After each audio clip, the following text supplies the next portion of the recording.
بسم اللہ الرحمن الرحیم۔ السلام علیکم۔ میں عمرے سے واپس آ رہی تھی لیکن مجھے لینے کے لیے کوئی نہیں آیا تھا۔ میں حیران ہوئی کہ یہ کیا معاملہ ہے۔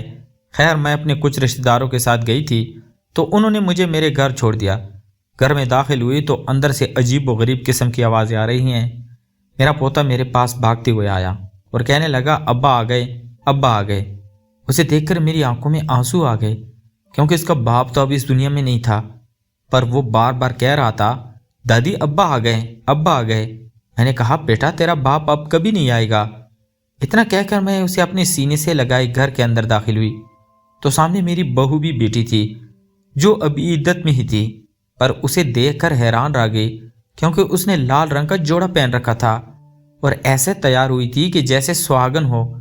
میں نے کہا کہ عالیہ یہ کیا کر رہی ہو؟ تمہارے شوہر کو دنیا سے گئے ابھی 3 مہینے نہیں ہوئے اور تم یہ رنگ اور شوق لباس پہن کر بیٹھ گئی۔ بیٹا اس طرح اس کی روح کو تکلیف پہنچے گی۔ اس نے کہا کہ روح کو تکلیف تو تب پہنچے گی نا جب روح ہوگی، وہ تو زندہ ہے۔ میں نے کہا کہ کیا مطلب، کیسی بات کر رہی ہو تو کہنے لگی کہ حسیب زندہ ہے، وہ زندہ ہے، وہ تو واپس آ گیا ہے۔ آپ نے ٹھیک کہا تھا، ماں کی دعا قبول ہو جاتی ہے، آپ کی دعا قبول ہو گئی۔ امی میرا شوہر واپس آ گیا۔ اس کو دیکھ کے میرا دل بیٹھ گیا۔ مجھے لگا کہ وہ بیچاری اپنے شوہر کے غم میں پاگل ہو گئی ہے، لیکن جب میں یہاں سے گئی تھی تب تو وہ ٹھیک تھی۔ اچانک سے اسے کیا ہو گیا؟ دراصل میں عمرے پر گئی تھی اور میں نے سنا تھا کہ خانہ کعبہ کو دیکھ کر سب سے پہلے جو دعا مانگی جاتی ہے وہ قبول ہو جاتی ہے، اور میں دل میں ایک دعا لے کر گئی تھی۔ ایسی دعا ایک ماں کے دل میں ہو سکتی تھی، اس ماں کے دل میں جس کا ایک اکلوتا بیٹا تھا، اور اس کو بھی اس نے بہت منتوں اور مرادوں سے حاصل کیا، پر وہ بڑی جوانی میں اس دنیا سے چلا گیا۔ میری دعا قبول ہونے والی تھی، شاید میں نے ضد لگائی تھی اور اس ضد کا نتیجہ اچھا نکلنے والا نہیں تھا۔ ایسی دعائیں کہاں قبول ہوتی ہے؟ ہم جانتے ہیں کہ اس دنیا میں سے جو ایک دفعہ چلا جاتا ہے وہ کبھی واپس نہیں آتا، اور میں ایک ماں تھی، اور اولاد کے معاملے میں ماں نہ صرف ضدی ہوتی ہے، غصیلی ہوتی ہے، بلکہ کبھی کبھی حد سے زیادہ جذباتی اور کبھی کبھی دیوانی بھی ہو جاتی ہے۔ شاید میں بھی دیوانی ہو گئی تھی جو میں نے ایسی دعا مانگی تھی۔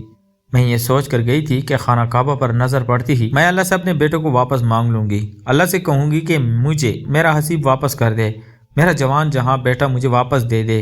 کہیں نہ کہیں جانتی تھی کہ یہ ہونے والا نہیں ہے، پر میں نے یہی کیا تھا۔ میں جیسے خانہ کعبہ میں داخل ہوئی، مسجد نبوی میں نے قدم رکھا، سامنے کا منظر بڑا روح پرور تھا۔ میرے دل سے یہی دعا نکلی کہ میرے رب میری اولاد کو میری گود میں واپس ڈال دے، میری اولاد اس دنیا میں آ جائے، جبکہ میرے بیٹے کو اس دنیا سے گئے ہوئے ابھی صرف 2.5 مہینے ہی ہوئے تھے۔ ہم لوگ اتنے زیادہ امین نہیں تھے، لیکن عمرے پہ جانے کا میرا ٹکٹ نکلا تھا۔ یہ قرآن اندازی محلے کی کمیٹی میں ہوئی تھی۔ جب میرا بیٹا اس دنیا سے چلا گیا تو میں اس کے غم میں مبتلا تھی، میری حالت بہت بری تھی۔ سب نے کہا کہ اللہ کے گھر سے بلاوا آیا ہے تو چلی جاؤ، تمہارے دل کو سکون مل جائے گا۔ اسی لیے کمیٹی میں نام نکلنے والے کچھ لوگوں کے ساتھ میں چلی گئی تھی۔ واپس آئی تو گھر کا ماحول عجیب سا لگ رہا تھا۔ پہلے یہ عجیب بات کہ کوئی مجھے لینے نہ آیا، دوسری بات کہ میرے بیٹے کی اولاد کہہ رہی تھی کہ بابا واپس آ گئے، اور اب اس کی بیوی کی حالت دیکھ کے دل خون کے آنسو رو رہا تھا۔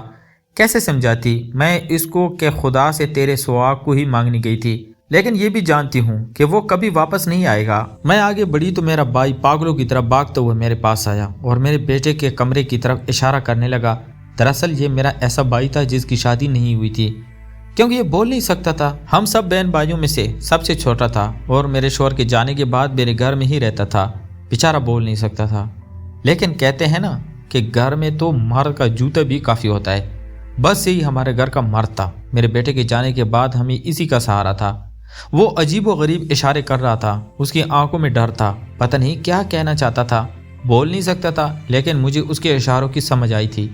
پر آج مجھے اس کی کوئی سمجھ نہیں آ رہی تھی۔ مجھے اس کے کمرے کی طرف اشارہ کر رہا تھا۔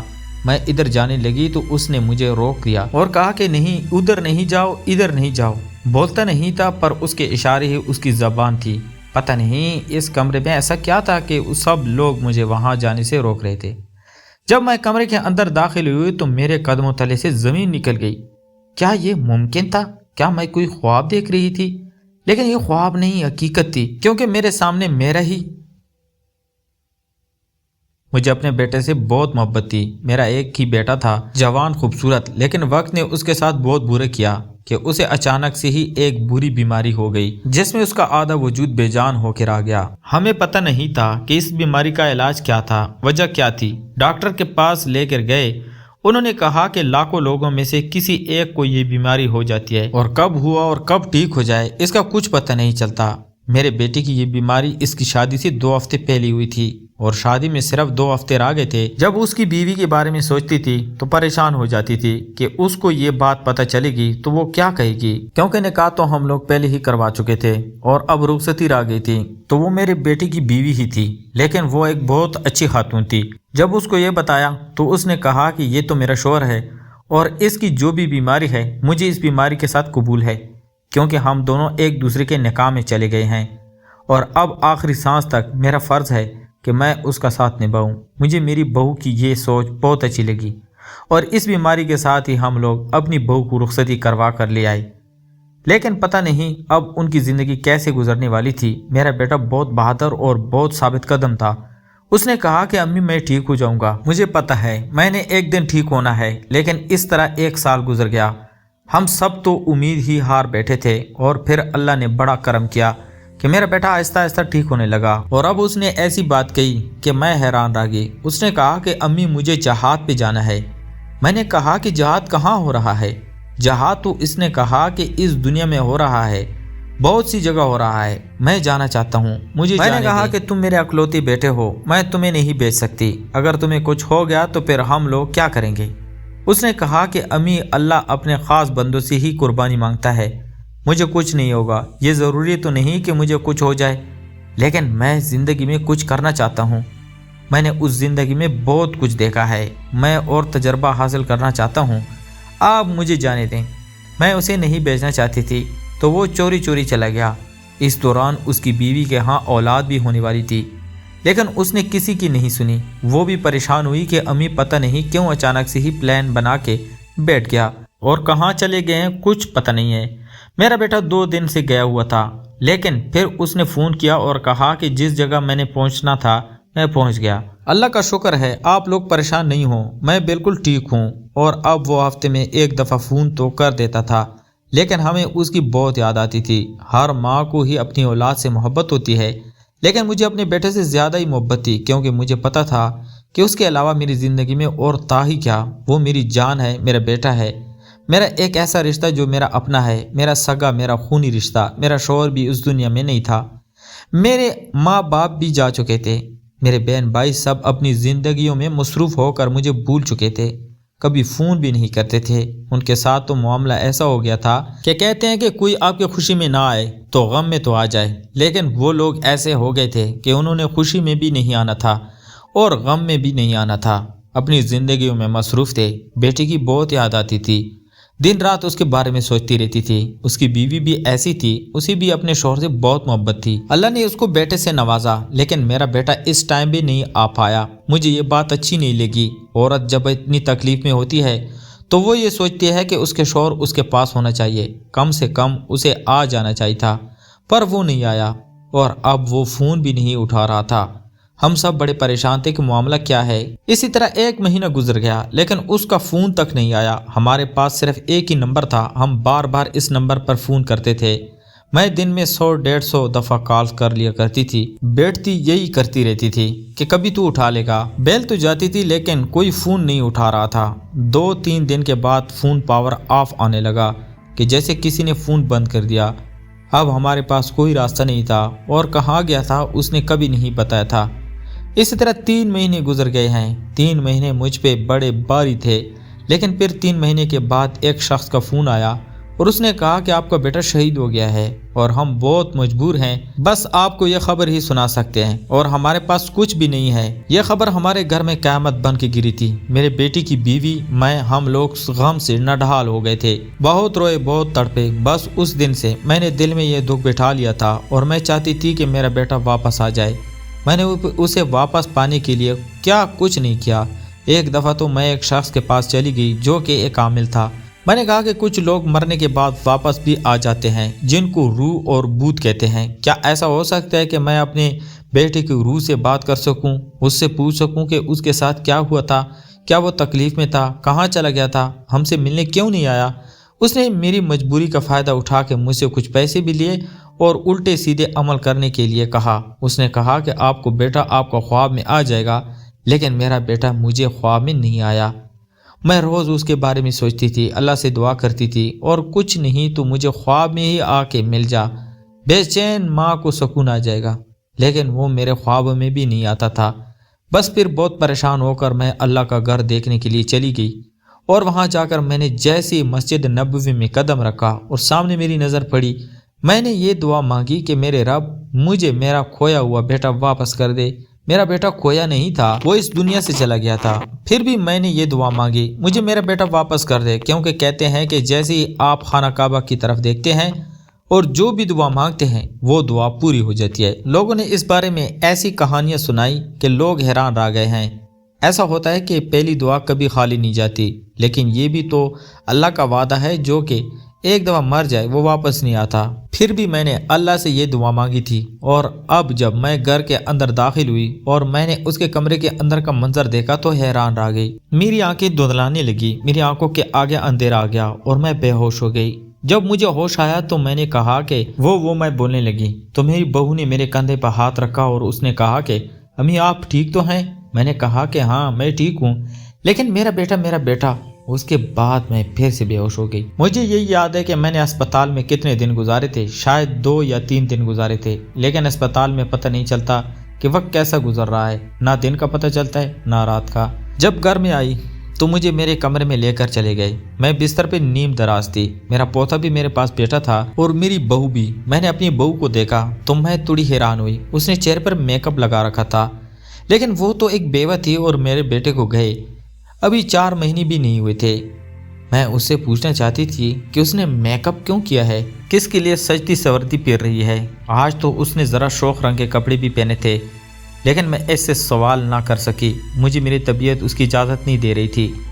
ڈاکٹر نے کہا کہ میں نے بہت بڑا صدمہ لیا ہے، اسی لیے میرے ساتھ کوئی بھی ایسی بات نہ کی جائے جس سے مجھے ٹینشن ہو یا جس سے میں اچانک سے حیران رہ جاؤں اور مجھے پھر سے کوئی صدمہ مل جائے، کیونکہ میں 2 دفعہ بے ہوش ہو گئی تھی اور یہ عام بات نہیں تھی۔ یوں انسان کا چلتے پھرتے بے ہوش ہو جانا عام بات ہوتی بھی نہیں ہے۔ انسان تبھی بے ہوش ہوتا ہے جب اس کے جسم میں کوئی بہت بڑی تبدیلی یا کوئی بہت بڑی بیماری ہوتی ہے۔ بے ہوش ہونا ایک بہت الارمنگ حرکت ہے۔ میری بہو جب اٹھی تو میں حیران رہ گئی، اس کے پیروں سے پائل کی آواز آ رہی تھی۔ دراصل میرے بیٹے کو باریک سی پائل کی آواز بہت پسند تھی اور وہ اپنی بیوی کے لیے یہ پائل لے کر آیا تھا۔ وہ پورے گھر میں چھن چھن کرتی پھرتی۔ میرے بیٹے کی سواگن، اس کی خوشی، اس کی زندگی، اسے دیکھ کے میں بہت خوش ہوتی تھی۔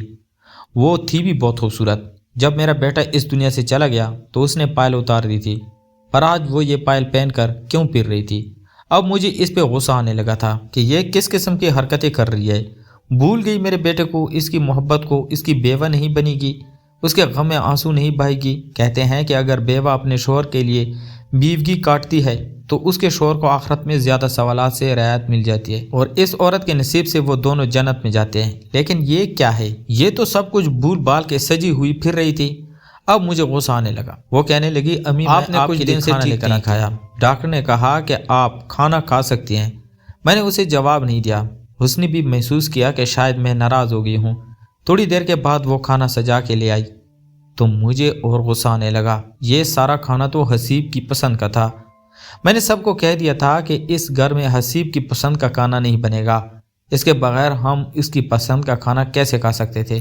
میں جب بھی اس کی پسند کا کھانا بناتی تھی وہ موجود ہوتا تھا اور خوشی خوشی کھاتا تھا۔ میں سب سے پہلے اسے دیتی تھی، اور اب وہ نہیں تھا تو ہم اس کی پسند کا کھانا کھاتے، اور ایسا لگتا ہے کہ ہم تو کھا رہے ہیں لیکن وہ نہیں کھا رہا، تو مجھے بہت برا لگتا۔ پھر یہ بریانی، یہ قورمہ، یہ شاہی ٹکڑے کیوں کر بنائے گئے تھے؟ میرے بھائی کے چہرے پر بھی مسکراہٹ تھی، پتہ نہیں یہ سب لوگ اتنے خوش کیوں تھے۔ میں نے تو جو منظر دیکھا جس کی وجہ سے مجھے صدمہ ہوا وہ یہ تھا کہ میرا بیٹا میرے سامنے کفن میں لپٹا کھڑا تھا، اور کمرے میں داخل ہوئی میں نے اسے 2-3 سیکنڈ کے لیے دیکھا اور میں بے ہوش ہو گئی۔ جتنا برا منظر تھا یہ میں نے کھانا نہیں کھایا۔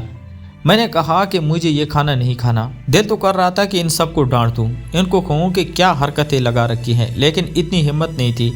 میرے اندر میں بہت بے حال تھی۔ انہوں نے کہا کہ آپ سو جائیں، شام ہو گئی، تو میں اٹھی، بستر میں ہی لیٹی تھی۔ ایسا لگ رہا تھا کہ کوئی میرے پاؤں دبا رہا ہے۔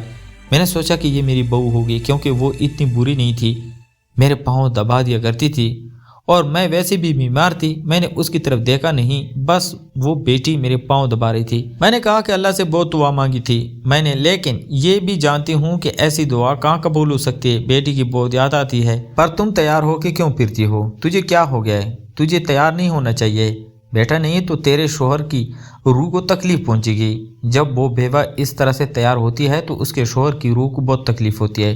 تو کیوں اس کی روح کو تکلیف پہنچانا چاہتی ہے؟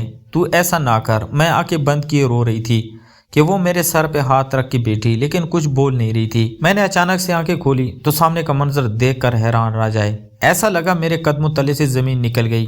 میرے دل نے ایک جھٹکا کھایا، میں عجیب سی حالت میں آ گئی۔ اس نے دونوں ہاتھوں سے میرا چہرہ پکڑ لیا اور کہا کہ کچھ نہیں ہوا، کچھ نہیں ہوا، میں ادھر ہی ہوں، سب کچھ ٹھیک ہے۔ جب یہ آواز میرے کانوں میں پڑی تو ایسے لگا جیسے میں موت سے واپس آ گئی ہوں، کہ جیسے یہ کوئی خواب ہے۔ آس پاس کوئی نہیں تھا، لیکن یہ خواب ٹوٹ کیوں نہیں رہا تھا؟ مگر یہ خواب تھا تو یہ وہی خواب تھا جس کا مجھے انتظار تھا، کیونکہ میرے سامنے میرا بیٹا بیٹھا ہوا تھا۔ میں نے کہا کہ میں تجھ سے خواب میں دیکھنا چاہتی تھی، میں چاہتی ہوں کہ یہ خواب کبھی نہ ٹوٹے۔ میں نے اپنے بیٹے کو گلے سے لگایا اور اس کا منہ چوما، ماتھا چوما، اس کی آنکھیں بھر بھر کے دیکھنے لگی، ایسے دیکھنے لگی جیسے دوبارہ دیکھنے کو کبھی نہ ملے گا۔ اور بات بھی تو کچھ ایسی ہی تھی، لیکن وہ مسکرا رہا تھا۔ اس نے کہا کہ امی یہ خواب نہیں ہے، میں بالکل ٹھیک ہوں، میں 2 دن پہلے ہی واپس آ گیا تھا، لیکن آپ کی طبیعت بہت خراب تھی اور ڈاکٹر نے کہا تھا کہ آپ کو صدمہ نہیں دینا۔ مجھے ابھی لگ رہا تھا کہ یہ خواب ہے۔ میں نے کہا کہ بس بولتا ہے تو بولتا رہے، جو بھی بول رہا ہے میں سنتی رہوں گی۔ اس کی آواز سن رہی تھی، اسے دیکھ رہی تھی، اسے محسوس کر پا رہی تھی۔ بس اس سے اچھا خواب اور کیا ہو سکتا تھا، لیکن یہ خواب تو ٹوٹ ہی نہیں رہا تھا۔ تھوڑی دیر کے بعد میری بہو بھی کمرے میں آ گئی، میرا بھائی بھی اور میرا پوتا بھی۔ میں نے اپنے بیٹے کی طرف دیکھا تو مجھے ایسا محسوس ہوا یہ خواب نہیں حقیقت ہے۔ وہ بھی رونے لگا، وہی میرے پاؤں دبا رہا تھا۔ مجھے اب میری بہو نے کہا یہ سچ ہے، یہ واپس آ گئے ہیں۔ اب مجھے احساس ہوا کہ وہ کیوں تیار ہو کے پھر رہی تھی، اس نے کیوں پائل پہنی تھی۔ آج گھر میں حسیب کی پسند کا کھانا بھی بنا تھا۔ کیا یہ سچ تھا؟ میں اس کے گلے لگ گئی اور پھوٹ پھوٹ کے رونے لگی۔ اس نے کہا کہ امی میں جس جگہ پہ گیا تھا وہاں میرے ساتھ کچھ بہت برا ہو گیا تھا، میں بری طرح سے پھنس گیا تھا، میرا اپنے لوگوں سے بھی رابطہ ختم ہو گیا تھا، میرا فون بھی ٹینٹ میں رہ گیا تھا۔ آپ کو جس نے یہ خبر بتائی تھی میں اس دنیا سے چلا گیا ہوں، اس کو خود نہیں پتا کہ میں زندہ ہوں یا نہیں۔ میں نہ جانے کتنے دن زندگی اور موت سے لڑتا رہا، اپنے آپ کو کسی طرح بچا کر آپ سب تک پہنچ آنا چاہتا تھا، لیکن یہ سب میرے لیے مشکل ہو گیا تھا۔ اور پھر اللہ نے مجھ پر کرم کیا اور مجھے واپسی کا راستہ مل گیا۔ میری حالت بہت بری تھی، اس لیے میں نے کچھ دن آرام کیا۔ میں ہی نہیں چاہتا تھا کہ آپ لوگ مجھے اسی حالت میں دیکھ کے ڈر جاتے، اس لیے کچھ دن اپنے آپ کو نارمل کیا۔ مجھے پتا تھا کہ میرے بغیر آپ لوگوں کا کیا حال ہوگا۔ آپ لوگ سوچتے ہوں گے کہ میں اس دنیا سے چلا گیا ہوں۔ یہ دکھ آپ لوگوں کے لیے بہت بڑا تھا اور مجھے جلد از جلد اس دکھ کو ختم کرنا چاہیے تھا، لیکن اگر آپ لوگ میری حالت دیکھتے تو اور بھی پریشان ہو جاتے، اس لیے تھوڑی دن آرام کرنے کے بعد آیا ہوں۔ آیا تو پتہ چلا کہ آپ عمرے میں گئی ہو، لیکن آج ہی آپ کی واپسی ہے، اس لیے آپ کو حیران کرنے کی خاطر پردے کے پیچھے چھپا ہوا تھا۔ جیسے ہی آپ نے اندر قدم رکھا تو میں پردے کے پیچھے سے نکلا اور سفید پردہ میرے سر پہ آ گیا اور آپ کو ایسا لگا کہ جیسے میں اللہ نہ کرے کفن میں ہوں اور آپ بے ہوش ہو گئی۔ بس اس کے بعد ڈاکٹر نے کہا کہ اتنا بڑا صدمہ ان کو آہستہ آہستہ ہی دیجیے گا، بیٹی کی موت کا دکھ بھی بہت بڑا ہوتا ہے، لیکن پھر یہ دکھ جو اس دنیا سے گیا وہ واپس آ گیا، یہ بھی ایک عجیب قسم کا جھٹکا ہے جو انسان کو گما کے رکھ دیتا ہے۔ بس اسی لیے ہم نے آپ کو آہستہ آہستہ یہ سب کچھ بتایا اور میں اب کبھی واپس نہیں جاؤں گا۔ میرے بیٹے نے جب یہ ساری باتیں کی تو میں تو حیران رہ گئی، اسے گلے سے لگایا اور اس سے وعدہ لیا کہ کبھی واپس جانے کے بارے میں سوچے گا بھی نہیں، اب وہ میرے ساتھ ہی رہتا ہے۔ میرے بیٹے کا یوں واپس آنا ایک بہت بڑا معجزہ ہے اور اللہ نے اپنا وعدہ نبھایا کہ جو دعا میں نے مانگی وہ پوری ہوئی۔ لوگ میرے پاس آتے ہیں، مجھ سے یہ کہانی سنتے ہیں، کہانی سنتے سنتے روتے ہیں، ہنستے ہیں، مجھے بہت اچھا لگتا ہے۔ آپ لوگوں کو بھی کہانی سنا رہی ہوں کیسے میں نے اپنے مرے ہوئے بیٹے کی واپسی کی دعا مانگی اور وہ واپس آ گیا۔ گو کہ وہ مرا نہیں تھا، لیکن ہمارے لیے تو مر ہی گیا تھا۔ یہ ایسا ہی تھا جیسے میرا مرا ہوا بیٹا واپس آ گیا تھا۔ یہ بات بڑی عجیب ہے اور میری زندگی کی حقیقت ہے، جو بھی سنتا ہے حیران ہوتا ہے اور اس کا ایمان تازہ ہو جاتا ہے۔ بے شک ہمارا مذہب ایسا مذہب ہے کہ اس کو کسی دلیل کی ضرورت نہیں ہے، یہ تو ہے ہی بے مثال۔ تو پیارے دوستو، میں امید کرتا ہوں آپ کو آج کی کہانی پسند آئی ہوگی۔ اگر تو آپ کو ہماری کہانیاں پسند ہے تو ہمارے چینل کو لائک اور سبسکرائب ضرور کریں۔ ملتے ہیں ایک اور انٹرسٹنگ سٹوری کے ساتھ، تب تک اپنا ڈھیر سارا خیال رکھیے گا۔ خدا حافظ۔